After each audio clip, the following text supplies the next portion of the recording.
Olha, sobre essa prisão do Tuta e a expansão do PCC, a gente fala agora com um jornalista investigativo que acompanha a expansão do crime organizado há muitos anos, Valmir Salaro. Valmir, muito obrigado pela presença aqui na CNN, viu? Boa noite.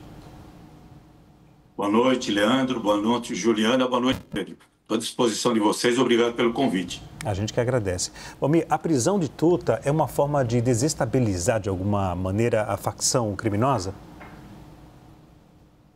Leandro, conversando com autoridades que conhecem muito o crime organizado no Brasil e a expansão do PCC, o primeiro comando da capital, é uma peça que vai ser substituída imediatamente. Quer dizer, para o esquema da facção, tudo bem, tem uma perda, mas para a estrutura toda de comércio, de tráfico de drogas e outros crimes, como lavagem de dinheiro que o PCC faz em decorrência da venda da cocaína, não só para o Brasil, mas para a África e para a Europa, quer dizer, ele já tem um outro substituto.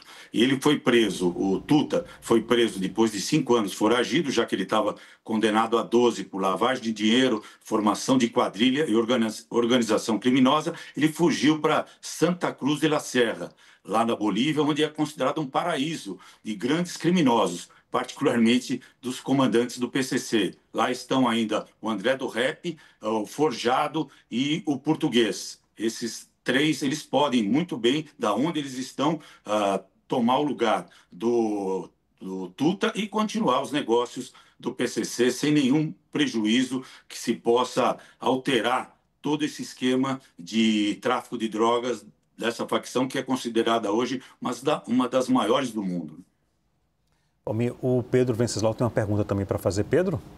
Valmir, eu queria que você explicasse para a gente como que é a governança do PCC hoje e aí comparando com o Comando Vermelho, que é uma organização mais antiga do que o PCC, mas que não cresceu tanto, não se tornou uma multinacional do crime como a facção aqui de São Paulo. Olha, Pedro, a gente tem o chamado chefão do PCC, o rei do PCC, que é o Marcola. Ele está num presídio federal de segurança máxima, mas isso não impede que ele comande o crime. E ele tem um esquema de distribuir funções. Então, esse Tuta, ele tinha uma função. Qual a função dele? Além da compra de cocaína e negociação, ele também cuidava da infraestrutura do tráfico, alugava carros, pagava os fornecedores e tinha uma função ainda mais perigosa para mostrar como essa organização ela atua. Ele estava preparando o resgate de presos que estão em cadeias no Brasil para tirá-los da cadeia. O Tuta era um personagem que tinha esse papel. E o Comando Vermelho ele tem uma estrutura mais antiga e também não delega poderes como o PCC. Mas as duas facções já se uniram, já se separaram. Mas Pedro precisa destacar que não é só o PCC e o Comando Vermelho. São as duas facções que aparecem todo dia no noticiário. Mas tem mais de 80 pequenas facções aqui no Brasil fazendo tráfico de drogas e outros crimes, tráfico de armas, roubos a banco, que também tem ligação com o PCC e, eventualmente, com o Comando Vermelho. A nossa Juliana Lopes também tem uma pergunta para fazer. Ju? Valmir, a gente está observando no Congresso Nacional a discussão daquela PEC da segurança pública, que trata também sobre investida contra as facções. Esse é um caso que mostra uma ramificação ampla em relação ao tráfico internacional dessa facção. Eu queria entender, pela sua experiência ampla em relação a esse tema, se isso realmente se ampliou muito e se há uma preocupação até para outros países, como tentar reduzir o poder desses traficantes e dessas facções que passa muito das fronteiras aqui do Brasil.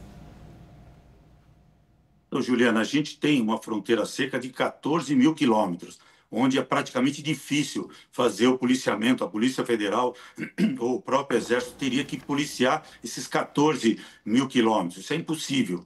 Há uns 10 anos eu fiz uma reportagem mostrando que os carros roubados no Brasil eram levados para o Paraguai, particularmente, para a Bolívia, via Paraguai, via própria Bolívia, você sai do Brasil através de Corumbá, entra em algumas estradas de terra que eles chamam de cabriteiras, os carros entram por ali sem ninguém ser molestado ou parado pelas polícias, tanto do Brasil como da Bolívia ou do Paraguai. Esses carros vão até Santa Cruz de la Serra e lá negociados. Na época, a gente conseguiu flagrar um carro na garagem de um policial que trabalhava numa delegacia de Santa Cruz de la Serra. Isso há 10 anos. E conversando recentemente com o delegado do Mato Grosso, ele me disse o seguinte, que eles, a polícia, apreendem um caminhão com 1 tonelada de cocaína, enquanto isso, outras 10 toneladas passaram pelo mesmo caminho.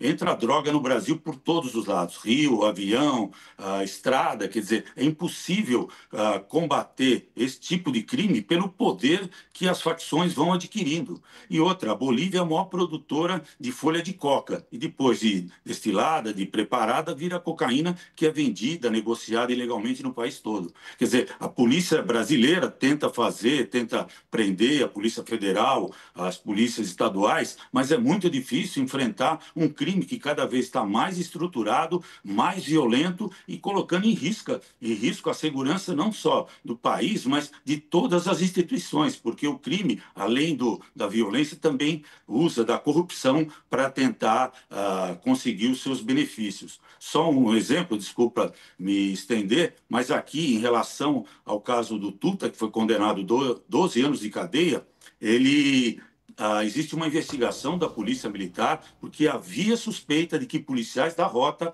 a Polícia de Elite de São Paulo, teria passado informações para o Tuta, para ele ter tempo de fugir do Brasil e ficar escondido lá em Santa Cruz de la Serra. Valmir, muito obrigado, viu, pela presença. Prazer em revê-lo e prazer tê-lo aqui com a gente aqui na CNN, viu? Boa noite, até a próxima. Eu que agradeço o convite. Obrigado pela atenção. A gente que agradece. Grande abraço, querido.